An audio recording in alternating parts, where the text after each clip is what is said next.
नमस्कार मंडळी, आपण आलेलो आहोत गजाननराव गावंडे, राहणार पिंपरी, तालुका दारवा, जिल्हा यवतमाळ यांच्या शेतामध्ये.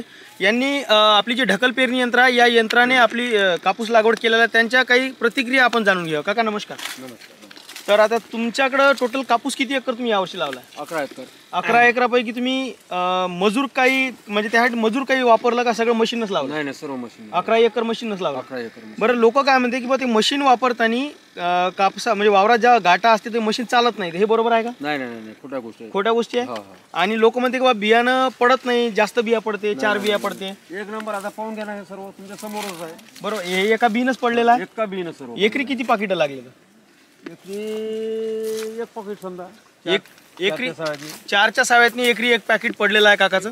ठीक आहे. आता एकरी मजूर किती लागते लागवडीसाठी जर आपण लावतो म्हणलं तर? 5 मजूर आरामशीर पाहिजे. 5 मजूर आणि 200 रुपये रोज. 200 रुपये रोज. म्हणजे 1000 रुपये एकरी खर्च येते मजुराच्या हिशोबाने. तुमचं टोटल 11 एकर म्हणजे 11,000 रुपये तुमचे वाचले. बरोबर आहे.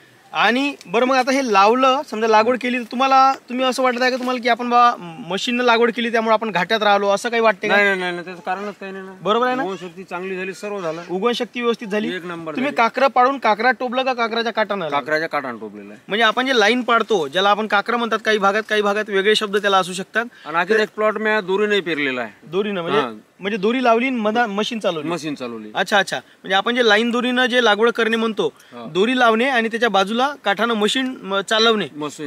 बरोबर आहे. आणि तिथं सुद्धा पाकिट तेवढेच पडले. ठीक आहे. आता अंतर किती होतं तुमचं दोन झाडातील?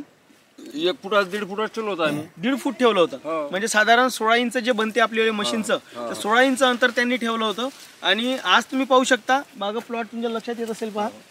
म्हणजे कुठंही असं वाटत नाही की बिना मजुरानं केलेलं आहे किंवा काही. आणि काकाचं जे म्हणणं आहे, म्हणजे जसं आपण म्हणतो की बा कापसाची बिया जास्त पडते किंवा कमी पडते, बिया फुटते असं काही वाटलं का? बिलकुल एकही बी फुटत नाही.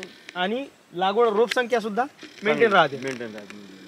म्हणजे तुमचं समाधान आहे एकंदरीत? समाधान आहे, एक नंबर. ठीक आहे. तर मंडळी, तुम्ही ऐकलं की काका म्हणतात की त्यांचं समाधान आहे मशीन वापरून. बरं, याच्यानंतर जर पुढे कधी लागवड करायचं काम पडलं, तुम्ही मशीन लावणार? मशीनच निश्चित. मशीनशिवाय बिलकुल नाही. ठीक आहे. तर मंडळी, तुमच्या लक्षात आलं असेल की जर मशीन वापरली तर कशा पद्धतीचा फायदा आणि किती रुपये बचत झालेली आहे. फक्त 6,500ची मशीन घेऊन 11,000 रुपयापर्यंत बचत त्यांची झालेली आहे.